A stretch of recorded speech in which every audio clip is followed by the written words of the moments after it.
This is my journey. Inspired one story at a time, a library of leaders was created. It began as a journey to learn. As time went on, it began to grow. All it needed was a platform, and this podcast was created to listen, to inspire, to share. I am a storyteller, and this is my journey.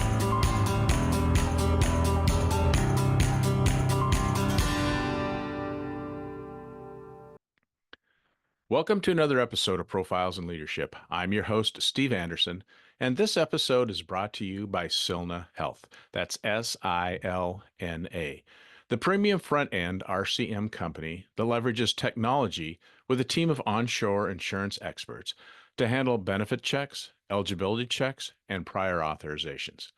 Finally, a vendor that you can trust, like a full-time employee that scales with your business.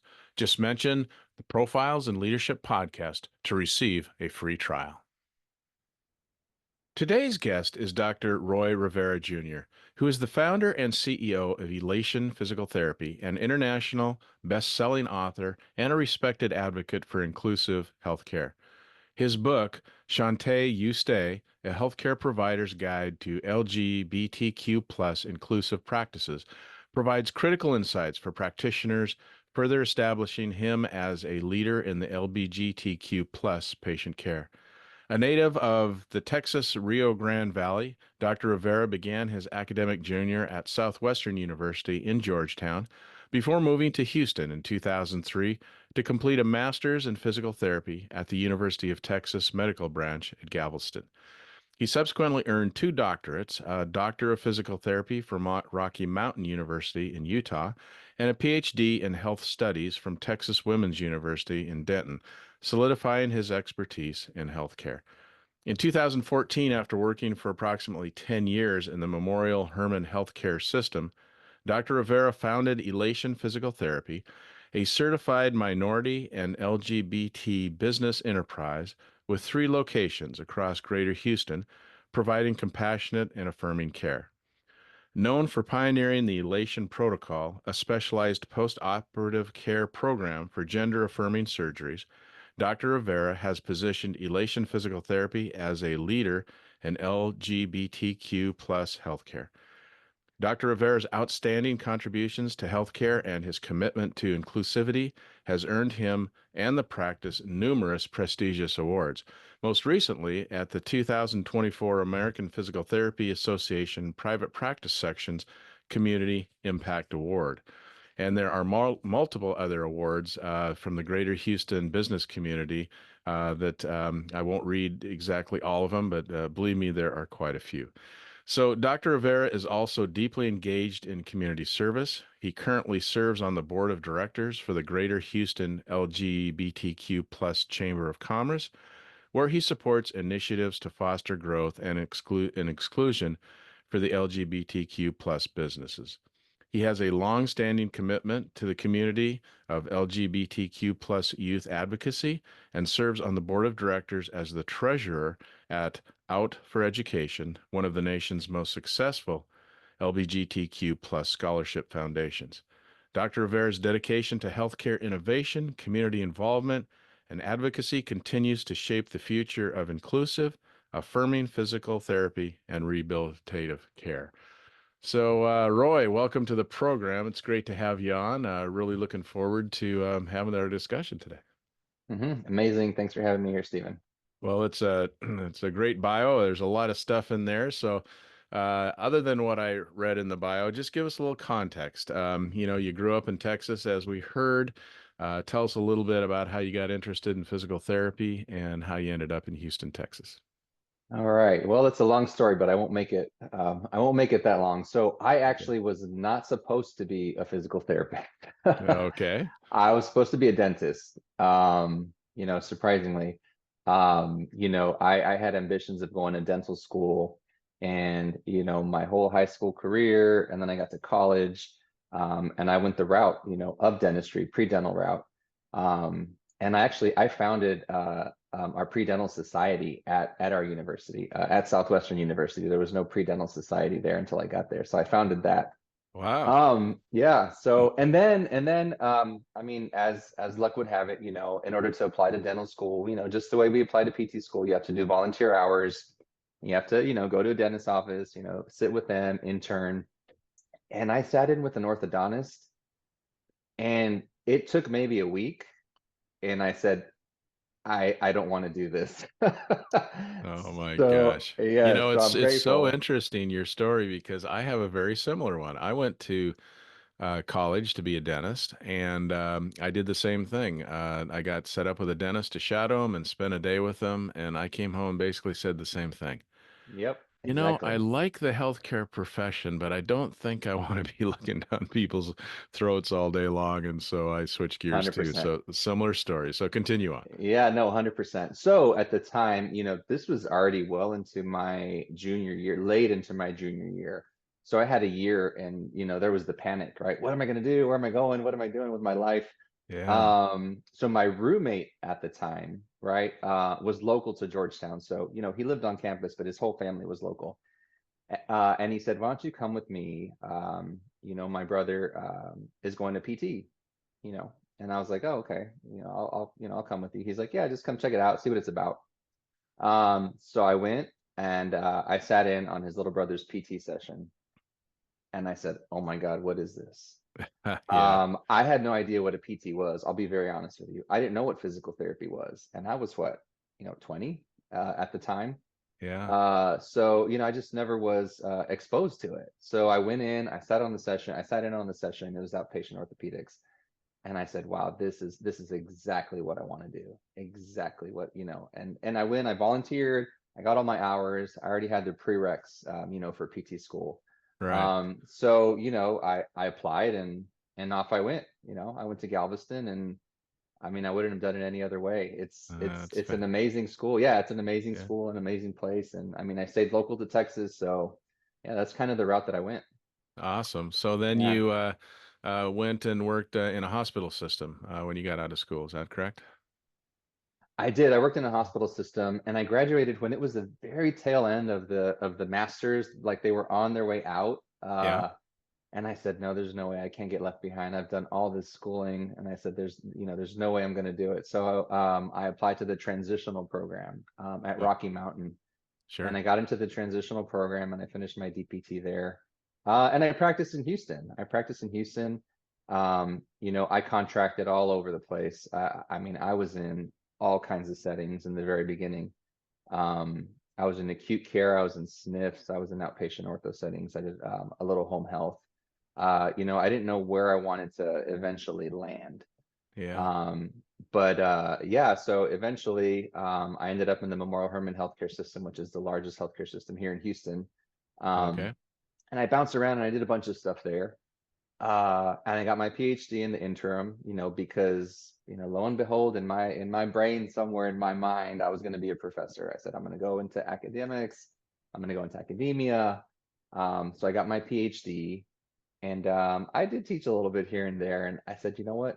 This isn't for me. This is not, Yeah. it didn't satisfy the urge that I had inside of me. And I didn't know what that urge was, Well, it's great to be that you honest. have discovered those things because those are, dentistry and teaching. I mean, a lot of people get way down the road before they figure that out, and then they're unhappy and not fulfilled. So, Yes, yeah. yes, no. So, And then I where did, figured, go ahead.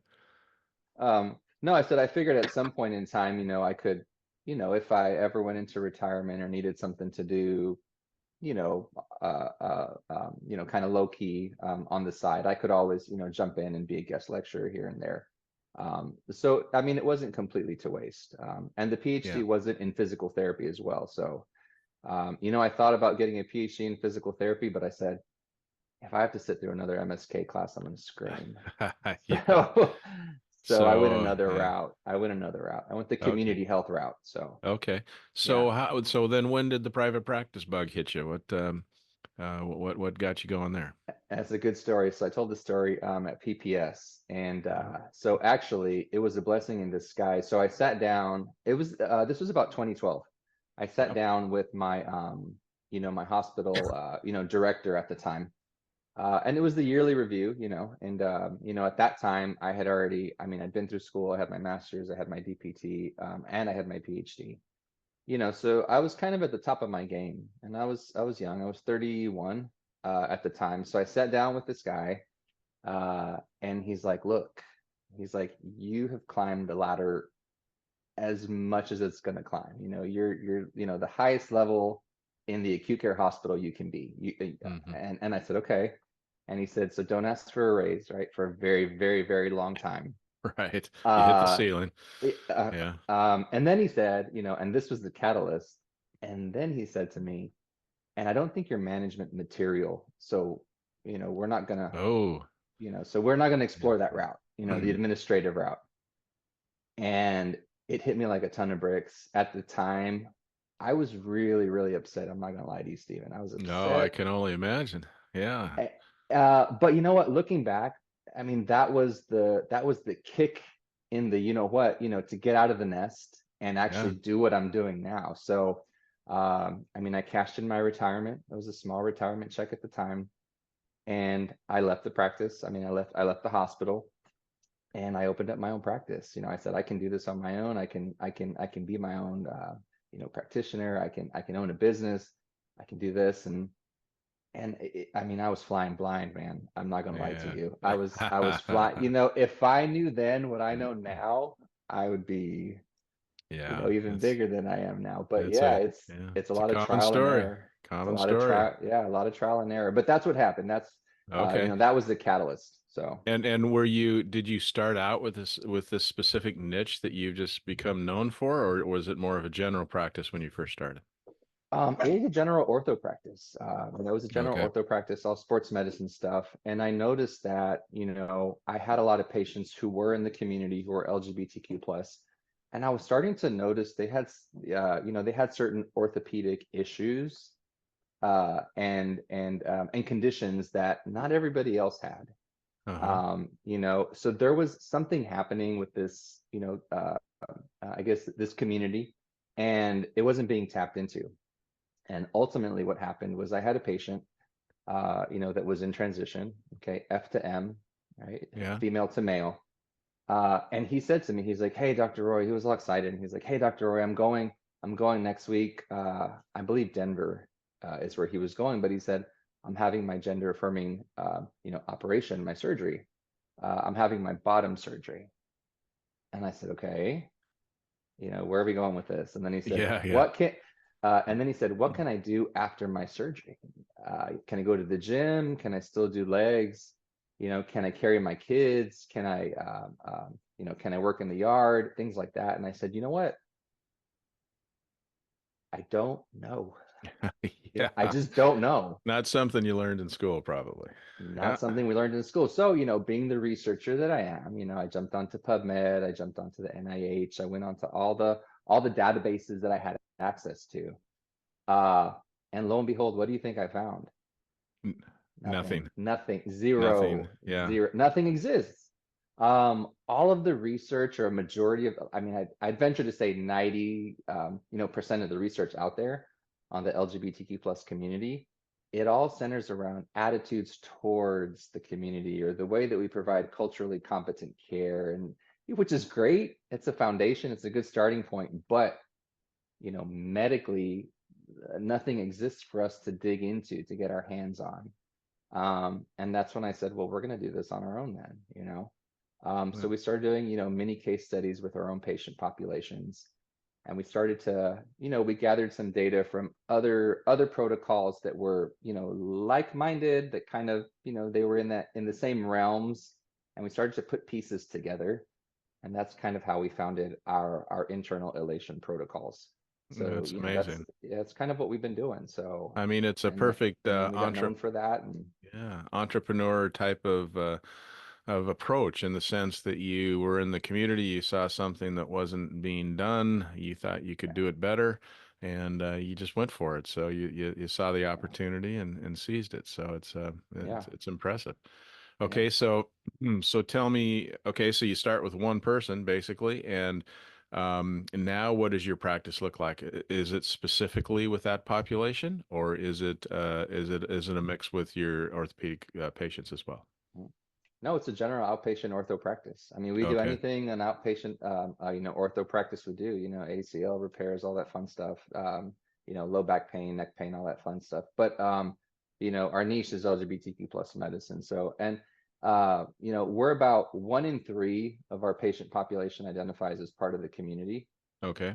So it's a pretty good mix, and we see a lot. And it's not just patients that are in transition. It's it's all across the Yeah. spectrum of Right. LGBTQ plus patients. So So yeah, I'm sitting here with a lot of questions, and the one that comes to mind, and I hope this is okay to ask. yeah, So you're in the state of Texas, yes.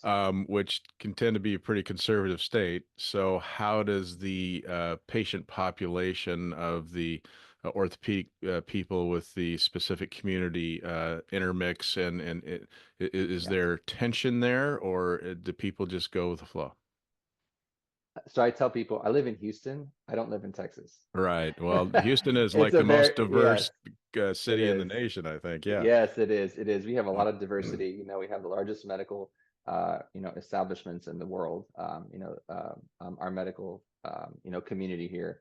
It's one of the biggest in the world. So, it wasn't met with a lot of resistance. And, I do tell the story about how my business, we came out of the closet, if you want to call it that, right? When we started advertising, yes, we cater to this community. This is what we do. This is what we offer. And I did lose patience, I mean, I did lose patience. It wasn't, that, it wasn't all roses at the time when I came out. We had patients that left, and, they said that their cultures and their values didn't align, and that's fine. At the time I was kind of upset about it, and it, kind of, got me worked up, but, um, I had a business coach at the time, and she told me, you know what, Roy, those just aren't your people. She said, yeah. keep doing what you're doing, and your people will find you. And that's exactly what we've done. So, we've done what we've done. This is our lane, and we're in our lane, and our people have, ultimately, gotten us to the level that we're at. So, although the climate, in Texas is very conservative, our brand, our taste is not a small rural American, taste, right? If you see an Yeah. Elation physical therapy, we're going to be in a large metro area. We're going to be in a big city area, because that's where we thrive. So And then I would assume that with 3 clinics now, you're not doing it all yourself, so you have more staff. And does that niche make it tougher to find PTs to join your practice and do that, or are they pretty excited to look and do something different? no, that's a good question. It does make it very difficult to staff. Mhm. A lot of PTs, and PTAs, because we do use PTAs. A lot of our therapists, they feel that, they don't have the training to come into a practice like ours. Well, I'm not trained in that, so they stay away, and they don't Yeah. want to, be involved in something like that because they're afraid. I haven't had the training, I haven't had the background, but to be honest, nobody has. This is not something, like you Yeah. said, this is not something we learn in school and we're taught. And, so it's kind of learning as we go. But, I have noticed that, the clinicians that we do recruit are lifers because, Yeah. it's the culture, it's the Right. culture. And I tell people this too. They say, why should we choose you over the clinic down the street, right? What makes you so special? Why, and I tell people it's not that I'm any smarter than the PT down the street. It's not that. I don't know more than they know, right? We took the same board exams, we went to the same schools. Uh, it's our culture. It's how we treat people. It's the environment Yeah. in the facility, and that's what attracts people to us. Well, and So there's two components to that too, I would think. There's the, you know, hands-on technical part of treating conditions that you see, but then you also have to have sensitivities and emotional intelligence and how to deal with the yep. community that, not stick your foot in your mouth, all the time and Yeah, so on. yeah, So I mean, there's that component yeah. as well. No, 100%. And there's a lot of learning. A lot of people learn on the job. They learn as they go.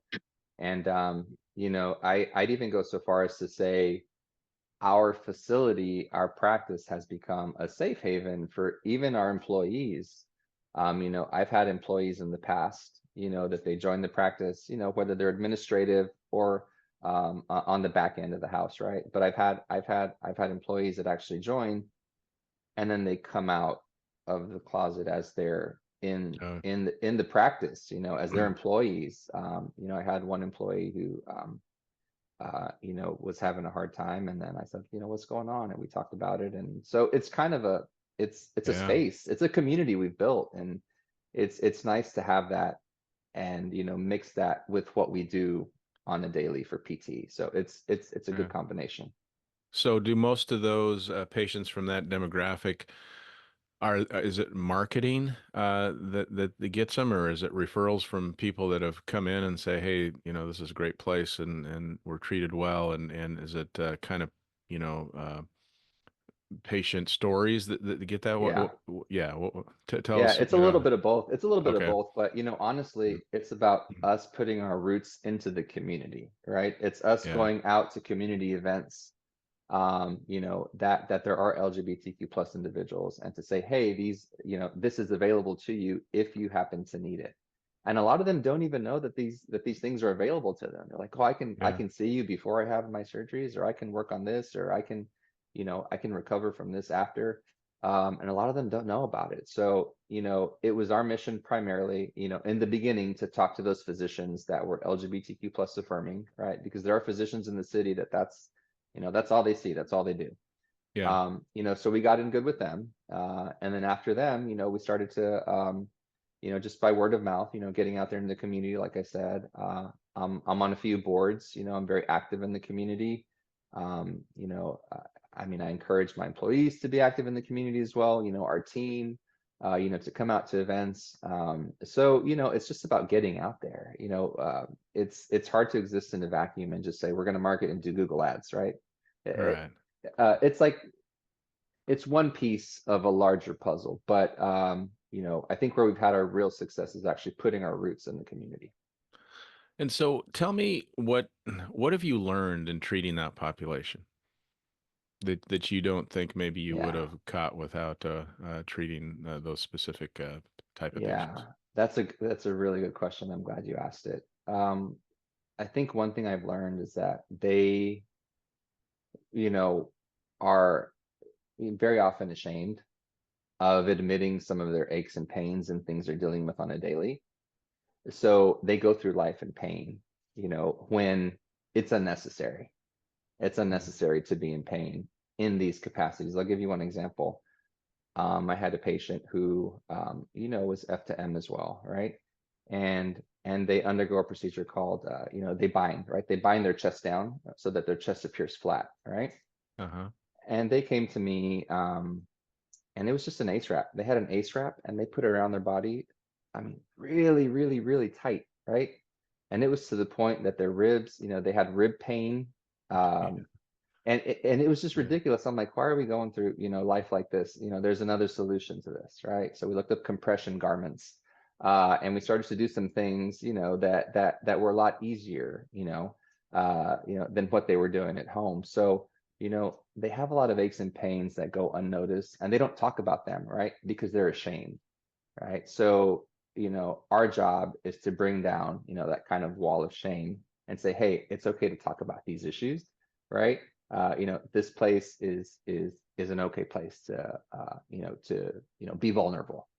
And that's kind of the biggest thing I've learned about the community is that they put up a wall, right, of visage that, they're tough and that, they're going to make it through. And they've had to deal with a lot. But, underneath that, when you dig a little deeper, right, they are hurting.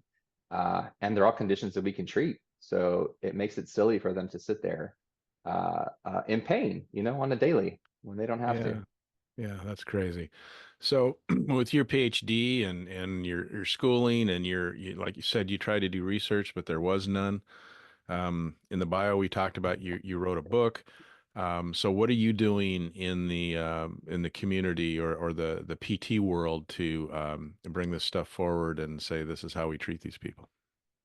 Yeah, so that's a good question too. And to be honest with you, I'm going to be vulnerable here, right? I've been very low key about some of the work that I'm doing. I haven't come out, into the limelight. I wrote for Impact Magazine, um, and it was an article on diversity and inclusion. It wasn't anything, out of the ordinary or anything radical, right? And it wasn't 100% well received. We'll just say that. Really? I Okay. got some hate. Yeah, I got some hate mail, from other PTs, Yeah. um, in Florida, and I'll just leave it at that. But Okay. they sent me some, emails that weren't very nice, and I said, well, I must be doing something right? If I already have haters. So I've been doing my thing within, more the, community, locally. Um, and I mean on a national level as well. But I haven't really dug, into the APTA insofar as the work that I'm doing. Um, so when I received, the Community Impact Award, it was kind of like, okay, now maybe this is the momentum that I needed to introduce, some of the things that I've been working on and some of the concepts, that we have here. So Mhm. it's in its infancy when it comes to the APTA. But I've been doing things, like I said, locally and also nationally, apart from the APTA. So yeah, I mean, it's kind of Yeah. about timing. It's about timing, Yeah. is the community ready to receive? And then after I did, receive the Community Impact Award, I did connect with other practice owners that were like, hey, we have the same thing. I'm an LGBTQ plus business owner. I didn't know that, that you Yeah. were out there. I didn't know you existed. I didn't know, let's collaborate. And I've been having Zoom calls with them. So it's been really cool to see other people doing the same things that we're doing, just, you That's know, good. in a different capacity. Yeah. Yeah, it just when you telling that story, it just made me think of, okay, you're getting a national award in front of a national audience, and you can make the argument these are the movers and shakers in the profession, Yeah. and most people would be on like this is the greatest thing ever, this is great, but you did you go into it thinking, um, it sounds like you had some trepidation, like, well, maybe, now I'm going to be out there and people are going to judge me. And so not, Yeah. you can't just be excited for the great award. You got to worry about that crap. Yeah. Yeah. It's the story of our lives, though, Mm. being in the community LGBTQ plus, it's almost like you have to be comfortable in your own skin at some Yeah. point, because, there's always people that are going to have their opinions and their values and things. And that's fine. I think we can all coexist and do our things, but I'd be lying to you if I said it wasn't, a little disheartening to see it actually coming from people in our community when, Yeah. Yeah. we're supposed to serve, all people, um, of all kinds. So it was a little tough to get that in the beginning, but I'm comfortable now, and as the opportunities begin presenting themselves, I'm happy to get out there more and more. So, Yeah. there's some amazing things coming down the pipeline. So uh yeah, so stay tuned for a Yeah, lot of that. it's disappointing. You would think that, in a healthcare profession, and physical therapists supposedly being caring people that are just trying to help people through tough parts of their lives would be more understanding and more supportive. And I'm sure we're probably talking about a small group anyway. It is a But very small group. It is. but It is. yeah, it's just yeah, that's a tough position. That's being a pioneer in the field. That's being, you're taking chances, and people are going to judge you, and that all builds who you are and who you Yeah. become.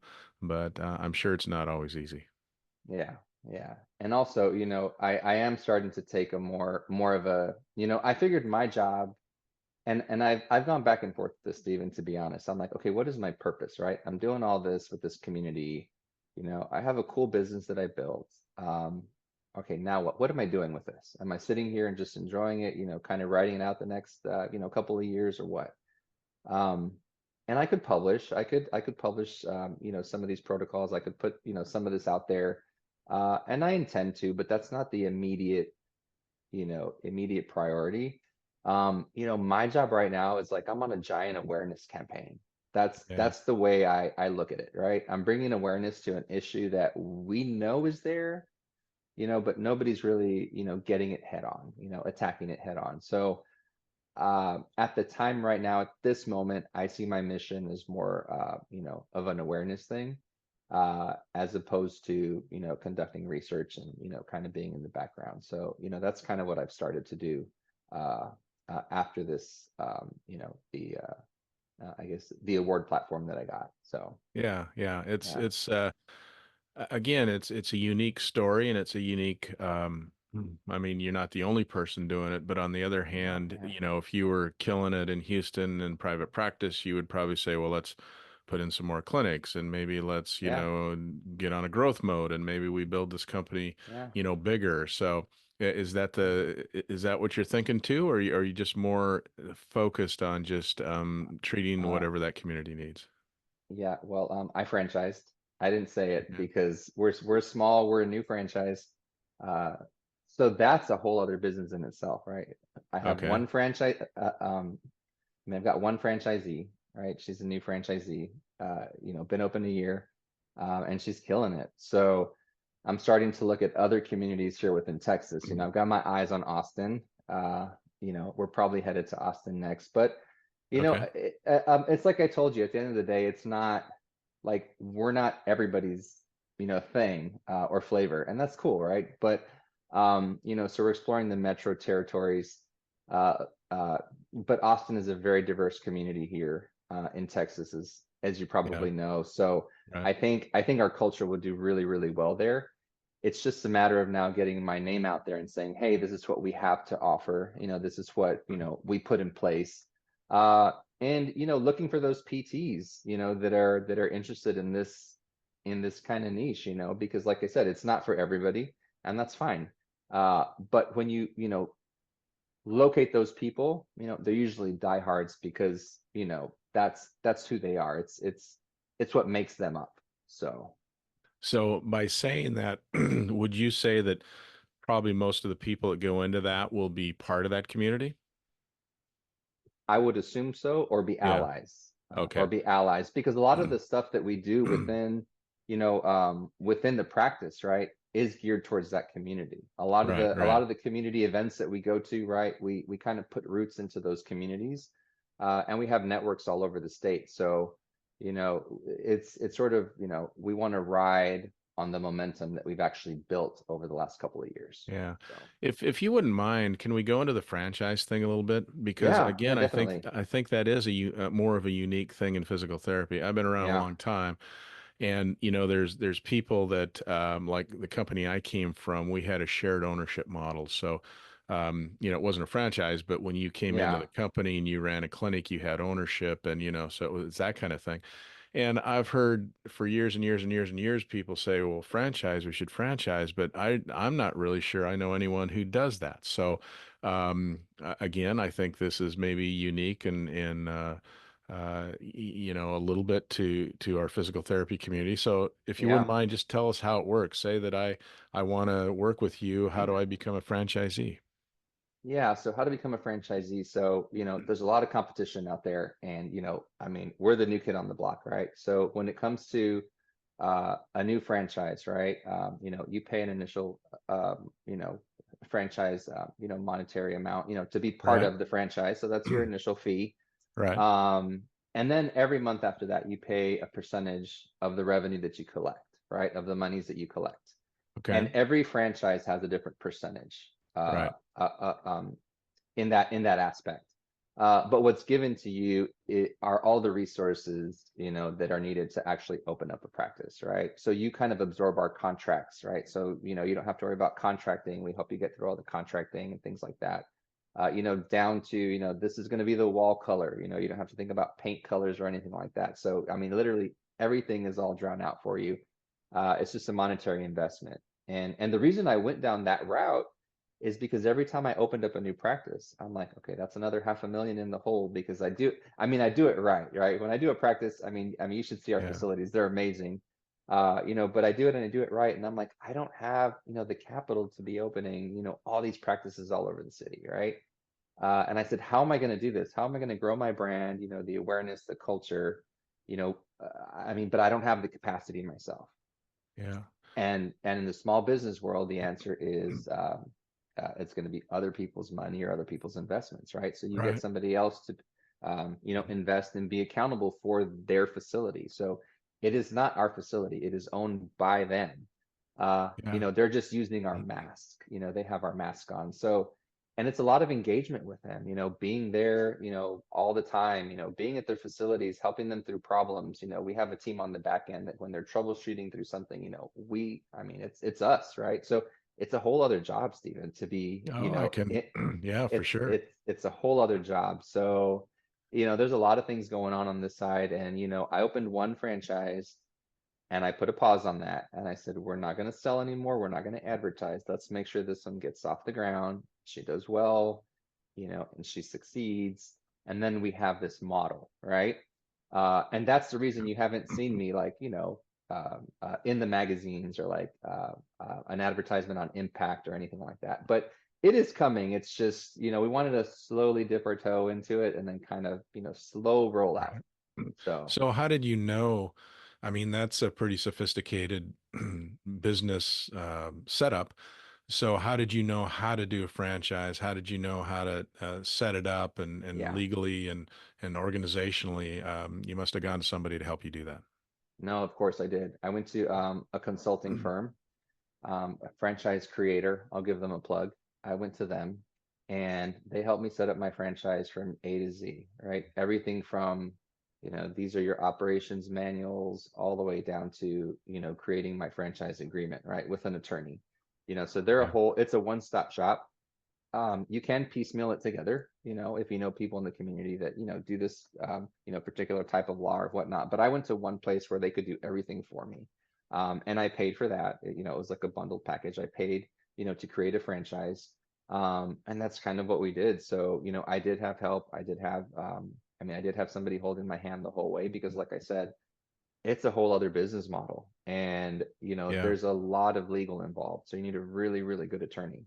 for sure. And not everybody does it, not everybody Yeah. dabbles in that in that law, franchise law. So So does the model include, do you do their billing and provide their EMR and that kind of yes. stuff? Is okay. Uh-huh. So So we're all under one umbrella. So I could yeah. open up the EMR and I could open up their clinic, they can open up our clinics and we see each other. I mean, we can help you. I mean, I could be Okay. remote somewhere and I could remote into their system and help them out with a claim issue or whatnot. We all have the same billing company as well.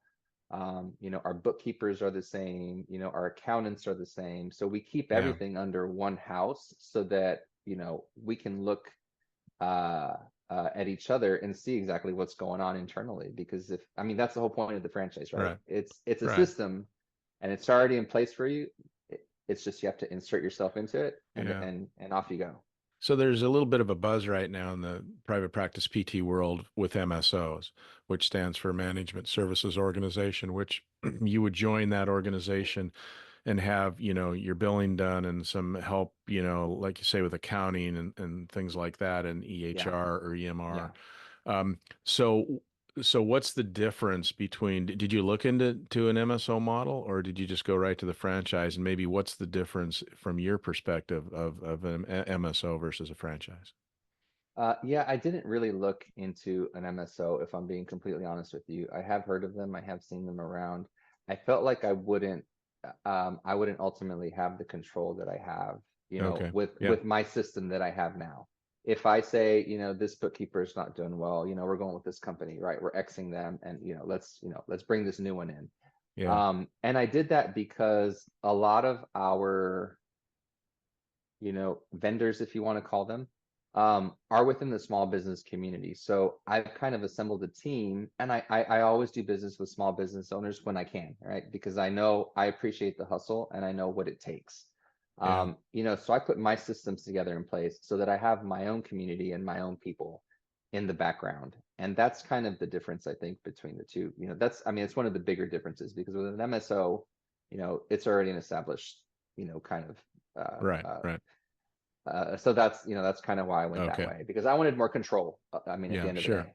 So you're the owner, CEO of Elation Physical Therapy. So just give us a little, not too much detail, but what's your day-to-day look like? I mean, are you treating patients? Are you running the franchise business? Do you have one clinic you're mostly responsible for? Tell us kind of what you do on a day-to-day. Yeah, my day-to-day varies. That's a really good question, though. I still see patients. At least one day a week, I'll see patients. And that's just to keep myself connected with the community. I actually found it very difficult to be in the clinic, and seeing patients and actually trying to grow at the same time. Because if I'm doing that, it doesn't, afford me opportunities like the one that we're on right now. I can't do these kind of things if I'm in the grind. And I did do Mhm. my time. I'm not gonna say I didn't. I did my Yeah, yeah, time. But a day-to-day kind of thing, I could be on a call with some elected officials. I do a lot of things here within the city. That's another thing that I do as well. I'm very plugged into the community. So, I'll be at volunteer events. If one of our local banks is having a luncheon, I'll go to the local bank luncheon, make those, connections. A lot of networking is a lot of what I do. I also do marketing. I'm not above, dropping by a doctor's office and saying, here, here's some cookies and some cards, guys. yeah, I appreciate the referrals. So it's kind of like, doing a little bit of everything. And, I check in with, our people, when they need us. But, no 2 days are ever the same. yeah. And that's what I love about doing what I do. Um, at the moment, I've had a large corporation, I won't say who, but I've had a large corporation approach me. Yeah, And, they've asked me, they said, hey, we're doing X, Y, and Z for our trans employees. And they said, I'd like you to create a program for us so that we can, hand off to them so that they actually have these resources for, their bodies sure. in terms of wellness.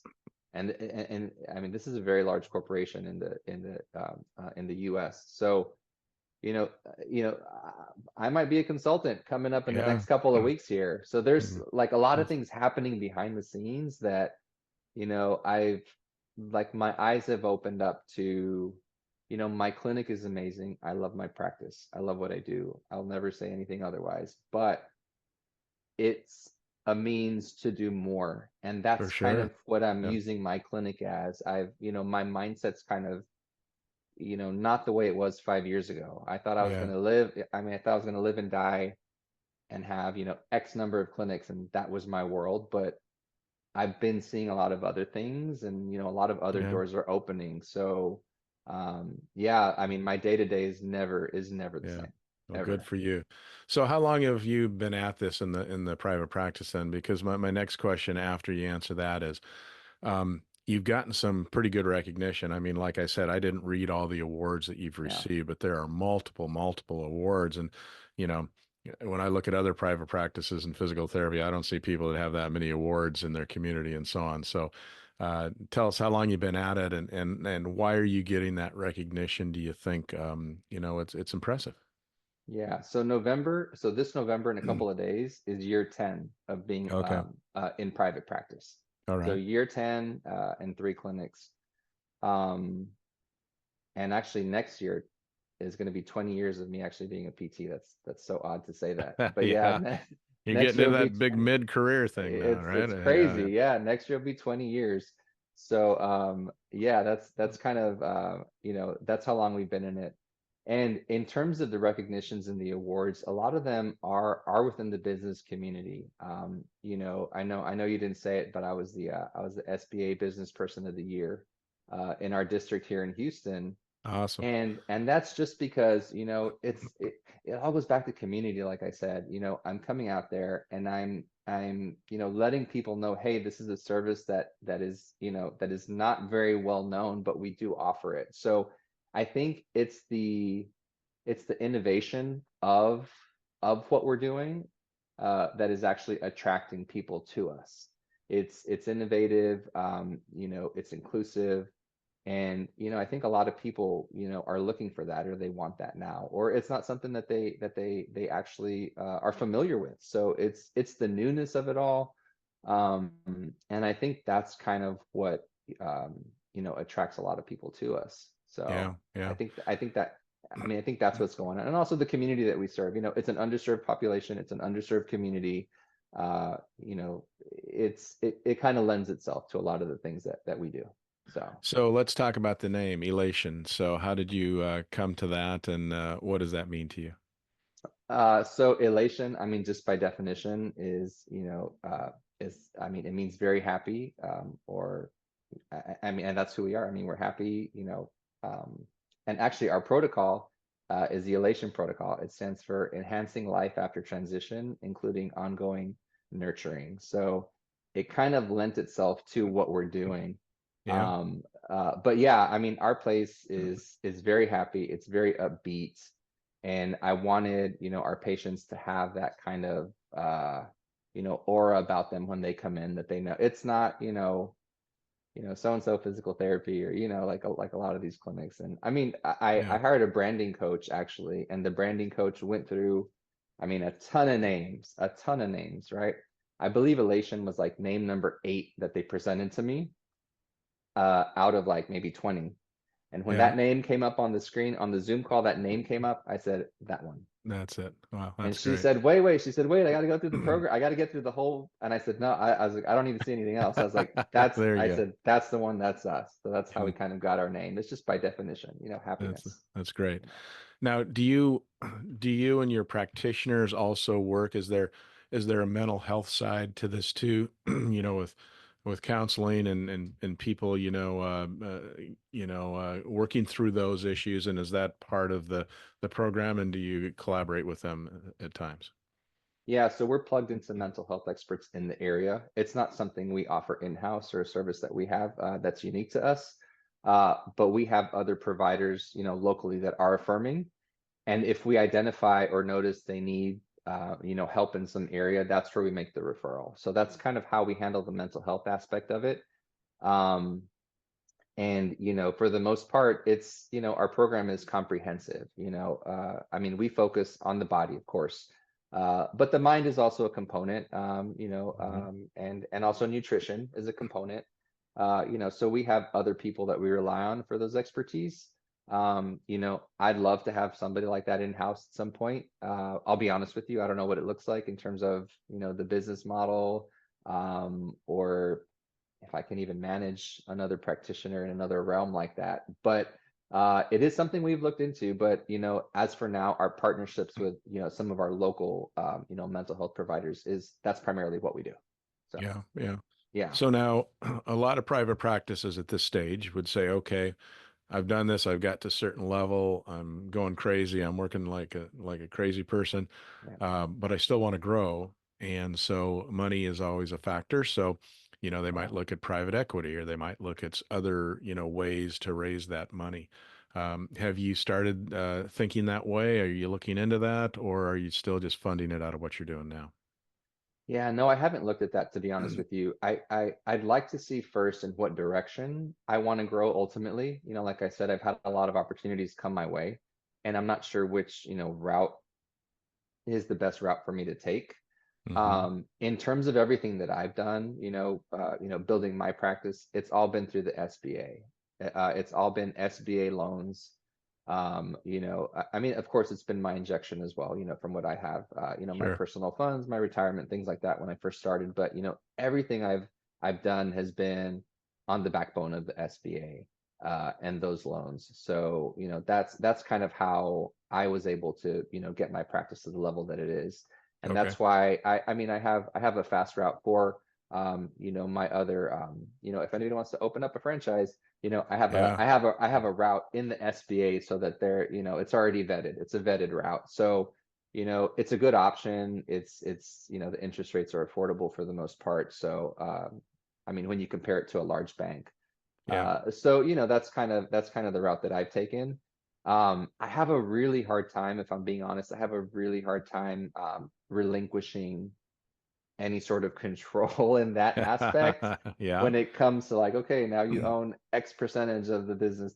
It's just, I've seen the model, I've seen it in action. I mean, I've got other friends that do it, and it comes with its unique stressors, if I'll say that. And it's just, maybe it's not for me right now at this time, but you never know if the right opportunity Right. presents itself. I mean, it's Well, I worth think, looking at. yeah, and the other part of your model that I think is interesting is, like you said, the franchisee will pay money, to start their program. So in other words, you're Yeah. getting some funds that way. Yes. But also, being devil's advocate, I could hear a lot of people say, well, PTs don't have that money. They got too many school loans. Nobody wants to invest. They just don't have the money. Yeah. So, how do you bridge that gap? Is that, that you just find the people that maybe do have some funds to join, or do you kind of help them raise that as well? So that has come up before, a lot of people say, or I've had people, approach me about, well, I don't have the initial funds to do this initial fee, can you give me, a graduated plan, or can we do this over time or whatnot? But, Right. ultimately at the end of the day, that's what, I guess the SBA process is, right? Our vetting process allows for, those funds to be built into the package, and to have working capital, because, at the end of the day, I think that's what gets most people is the working capital, right? They Yeah. plan just enough money to open their practice, and then when it comes to it, they're like, okay, well, how am I going to get paid now? Now I got to pay myself. So, it's Yeah. about building a package that's going to be unique to the individual. And what we've done too is that it's not one size fits all, right? So we've sort of accommodated an a la carte system. For example, one of our facilities has aquatic therapy. That's an add-on. If you don't have the funds at the time to do that, right, then we don't explore the aquatic route. So, so we can Yeah. pick and choose kind of the menu, of the clinic that we create. Of course, it does have like, it's, like these have to be in the clinic. These are innate to every facility, but they can kind of a la carte it together. But it does take an injection of your own. It does. I've had people explore, well, my husband might have this, or mom and dad are going to help me as a gift, and it does happen, and that's how people start. I mean, that's how I started. When I started, I had my own injection, and then my dad said, I'm going to give you X amount of money, and he's like, and I believe in you, and you can do this. So Yeah. a lot of us, when we're younger, I mean, we have to rely on help from our parents, unfortunately, Yeah. but that's Yeah. kind of how a lot of us get started in the small Yeah. business world. That's Loans great. from friends, loans from family. It does Yeah. happen.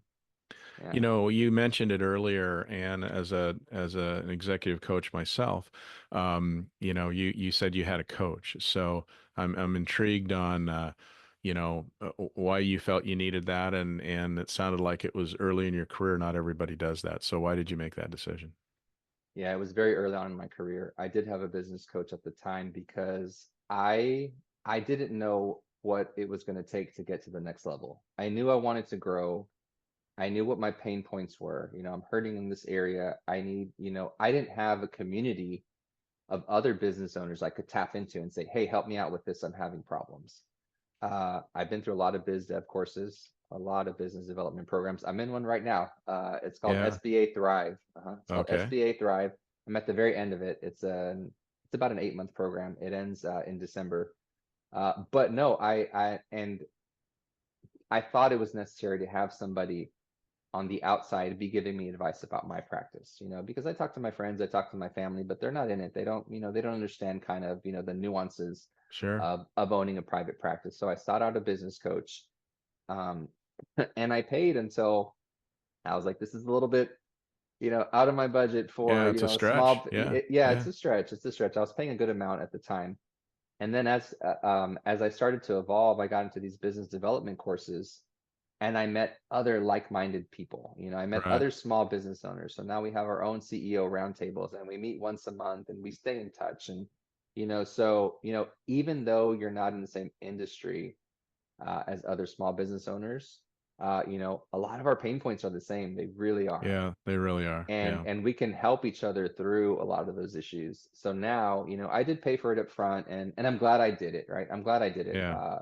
But now in retrospect, it was a good thing at the time, right? But I think I learned more from those around me that are going through the same kind of things. Yeah. And they So have insights for me as well. what So, you're referring to is like a mastermind group. So, yeah, whether it's, I don't know if you're in peer-to-peer in the private practice section, or, yeah, if there's other, local groups. Myself, I was part of a CEO group called Vistage, and, yep, those kind of yep, things, really help. And as you say, I was the only one in healthcare in my Vistage group. And so you learn a lot from people that are in manufacturing or banking or yep. whatever, and so getting that knowledge is really good. But I think it's interesting you did see the need for a coach. And I think a lot of Yeah, times what people don't understand too is the coach will have a lot of knowledge, but you're also paying for who the coach knows and contacts the coach can make for yeah. you. Yep, And yep. and And I accountability. That was the yeah, biggest yeah, thing.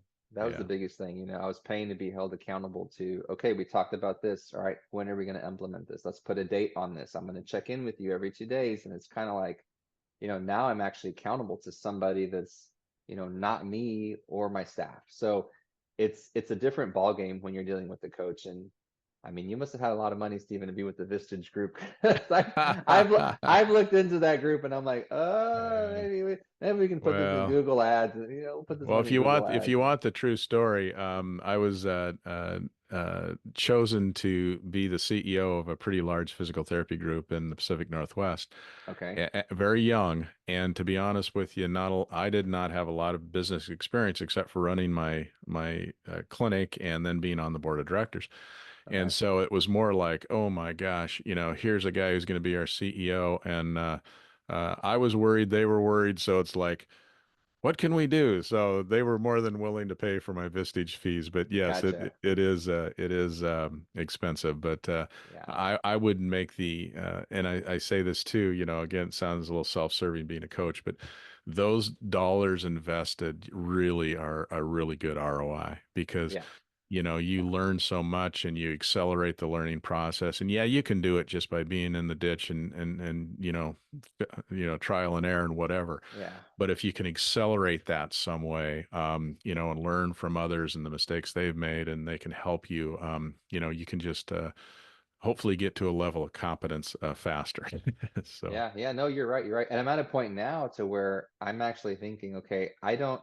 I mean, this might sound weird, but I don't have a mentor right now, Stephen. I don't have yeah, anybody.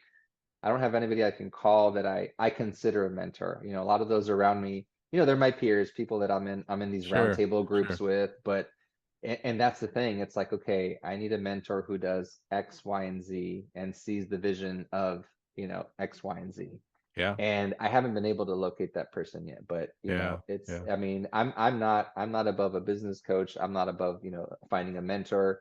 I think those networks are really, really important because owning a private practice, owning a small business, it can be a very lonely job. Oh, Uh, yeah.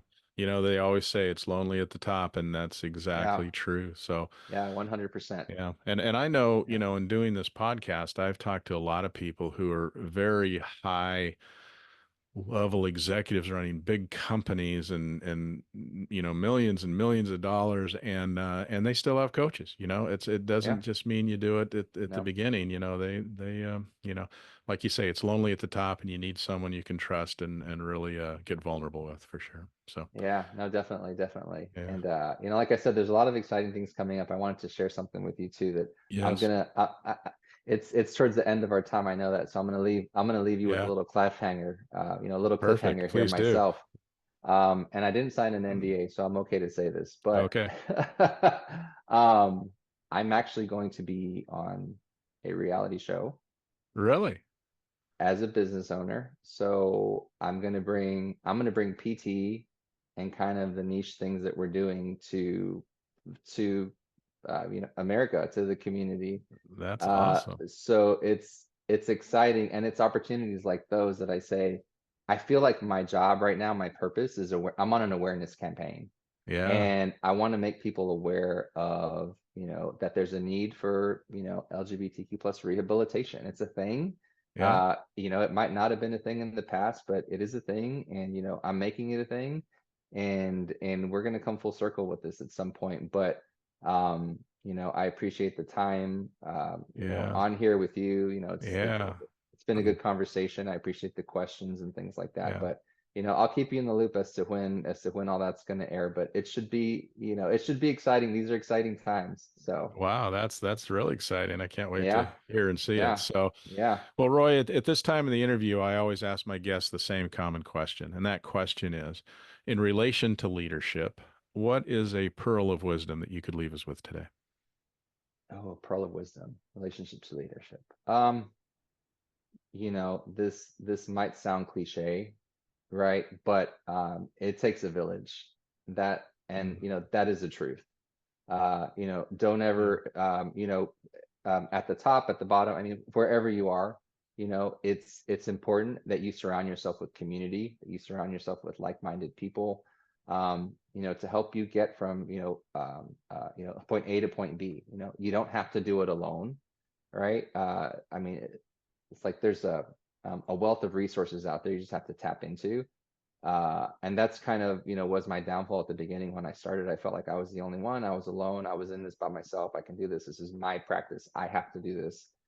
And it wasn't until, I changed my mindset about it does take a village. I can rely on this person to do this for me. I can ask for help. That's when I really started to blossom and succeed in business. So that would be my pearl of wisdom. It takes a village. Yeah. And you're not, and yeah, and you're not alone. Yeah. Yeah, Well said. Well said. yeah. Well, Roy, this has been a real pleasure talking to you today. As we start out, I had not met you before, but had heard about you, and it just seems like you're doing some great things, and it's exciting. You're helping a community that there was a need there, and and you're filling the need and helping others see it, which is what it's all about. So good for you, and I'm thrilled that you're getting all this recognition with awards and in that community, and that's got to feel good. So keep Yeah. doing what you're doing. It sounds like you're on a good rise, and I'm impressed. So thanks for being a All right. guest on the show today. All right. That sounds good, Stephen. Thanks for having me. I appreciate it. Okay, take care, and I'm sure we'll see you down the road somewhere. Okay. All right. We'll see you. Okay, bye bye. All right. Bye, Stephen. Thank you for listening to another episode of Profiles in Leadership. To listen to all my interviews, subscribe to Profiles in Leadership with Steve Anderson on Apple Podcasts, iTunes, and many other popular podcast platforms. Some of these interviews are on video, and you can search YouTube for Profiles in Leadership with Steve Anderson. You can also access the entire library of interviews on my website, orange.coaching.com, and that is orangetheword.coaching.com, and go to the Media Center and click on Podcasts or Video Gallery. You can also enter the website from pilpodcast.com.